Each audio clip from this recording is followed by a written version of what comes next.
નમસ્કાર દર્શક મિત્રો, દેવમ ચેનલમાં આપ સૌનું સ્વાગત છે. મિત્રો, આજના આ વિડીયોમાં આપણે જોઈશું કે એવા કયા કામ છે જે એકાદશીને દિવસે ન જ કરવા જોઈએ. હિન્દુ ધર્મગ્રંથો અનુસાર એકાદશીના દિવસે ભગવાન વિષ્ણુની પૂજા કરવામાં આવે છે. એકાદશીના દિવસે કરવામાં આવેલા જપ, તપ અને દાનનું પુણ્ય અનેક ગણું હોય છે, પણ સાથે જ આ દિવસે વર્જિત કાર્ય કરવાથી બધા સારા કાર્યોનું ફળ સમાપ્ત થઈ જાય છે. તો આવો જાણીએ કે આ 11ના દિવસે કયા કામ ન કરવા જોઈએ. મિત્રો, જો તમને આજનો આ વિડીયો પસંદ આવે તો લાઈક કરજો, શેર કરજો. પહેલી જ વખત ચેનલને જોઈ રહ્યા છો તો સબસ્ક્રાઇબ કરી લેજો. 11ના દિવસે ચોખા ન ખાવા જોઈએ. ચોખા ખાવાથી મન ચંચલ થઈ જાય છે અને પ્રભુ ભક્તિમાંથી મન હટી જાય છે. તેથી આ દિવસે ચોખા ખાવા વર્જિત છે. એકાદશીને દિવસે પાન, તંબાકુ, સોપારી, દારૂ વગેરે કોઈ પણ નશીલી વસ્તુઓનું સેવન ન કરવું જોઈએ. આવી તમામ નશીલી વસ્તુઓનું સેવન બીજા અન્ય દિવસોમાં પણ ન કરવું જોઈએ. 11ના દિવસે દાતણ કરવું વર્જિત છે. આ દિવસે કોઈ પણ પ્રકારના ઝાડની ડાળી, ફૂલ અને પાન તોડવા વર્જિત છે અને એટલે જ દાતણ કરવું પણ વર્જિત છે. એટલે જ એકાદશીને દિવસે દાંત આંગળીથી જ સાફ કરવા. એકાદશીની રાત્રિએ સૂવું ન જોઈએ. આ રાત્રિએ જાગરણ કરવું અને શ્રી હરિ વિષ્ણુના ફોટા કે મૂર્તિ પાસે બેસીને ભજન કીર્તન કરવા. જો આખી રાત જાગવું શક્ય ન હોય તો રાત્રિના 12 વાગ્યા સુધી જાગવું જોઈએ. અનેક લોકો રાત્રે જાગરણના નામે જુગાર રમવા બેસી જાય છે. જુગાર એ વ્યક્તિને ધર્મથી અધર્મ તરફ લઈ જનારી રમત છે.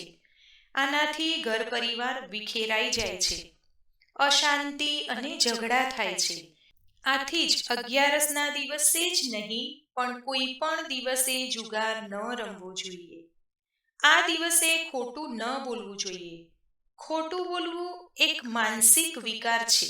જ્યારે આપણે ખોટું બોલીએ છીએ તો આપણું મન દૂષિત થઈ જાય છે અને દૂષિત મનથી ભક્તિ ક્યારેય ન થાય. તેથી ખોટું બોલવું જોઈએ નહીં. 11ના દિવસે ક્રોધ ન કરવો. ક્રોધ કરવાથી મન અશાંત થઈ જાય છે.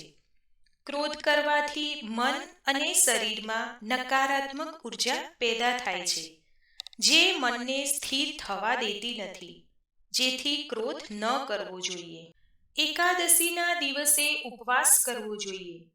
જો કોઈ કારણોસર ઉપવાસ ન થાય એમ હોય તો પણ બ્રહ્મચર્યનું પાલન તો જરૂર કરવું જોઈએ.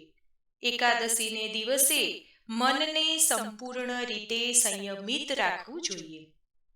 એકાદશીના દિવસે ચોરી ન કરવી, કેમ કે ચોરી એ એક અપરાધિક પ્રવૃત્તિ છે. તેનાથી બચવું જોઈએ. ચોરી કરવાથી પુણ્ય ક્ષીણ થાય છે, કારણ કે જેનો પણ સામાન ચોરી થાય છે તે વ્યક્તિ બદદુઆ કે શાપ આપે છે. તેથી 11ના દિવસે જ નહીં, ક્યારે પણ ચોરી ન કરવી જોઈએ.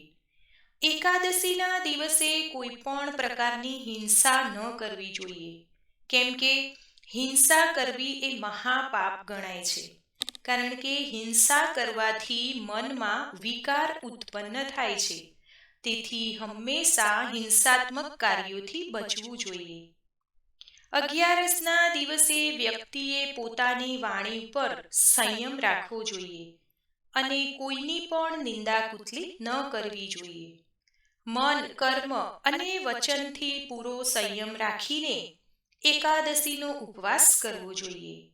તો મિત્રો, આ હતા એ નિયમો જેનું એકાદશીના દિવસે મનુષ્યે પાલન કરવું જોઈએ. એકાદશી વ્રત કરવાથી મનુષ્યના સર્વે મનોરથ પૂરા થાય છે.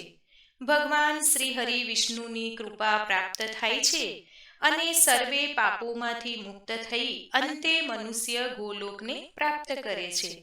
તો મિત્રો, હું આશા રાખું કે આજનો આ વિડીયો તમને જરૂરથી પસંદ આવ્યો હશે. વિડીયો પસંદ આવ્યો હોય તો લાઈક કરજો, શેર કરજો, ચેનલને સબસ્ક્રાઇબ કરજો. કમેન્ટમાં ભગવાન શ્રી હરિ વિષ્ણુનું નામ અવશ્ય લખજો. જય શ્રી કૃષ્ણ.